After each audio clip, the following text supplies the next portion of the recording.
This past week, we saw a church burning in Canada, a tragic incident at a church in Michigan, and over 100 incidents of church burning or vandalism since 2021 in Canada. Yes. What do you make of the sectarian strife seen targeting towards Christians? Do you think the government's doing enough to combat this, and what would you do? I think it's terrible. No, the government is not doing enough, and I would do a lot more. So let's recap where we are. 100 churches have been burned. You hear almost nothing from the Liberal government about this. Christians may be the #1 group that is victims of hate-based violence. But of course, it's not politically correct to say that.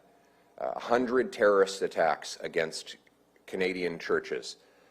This anti-Christian hate has got to stop.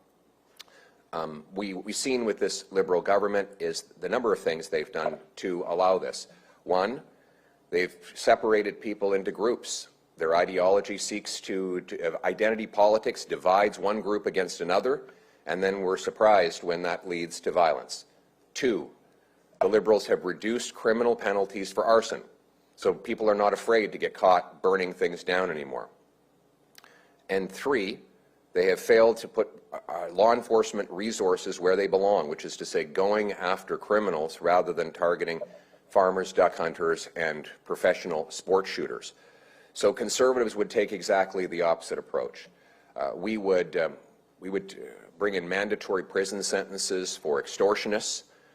We would crack down on hate crime, which is more than doubled under the Liberals, with tougher laws that throw criminals in prison.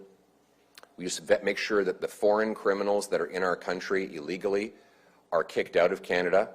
And we would redirect resources away from banning duck hunters, farmers, and sport shooters towards more police and border services that will keep all Canadians safe. Because frankly, Canadians of all faiths, including Christians, deserve to worship in peace.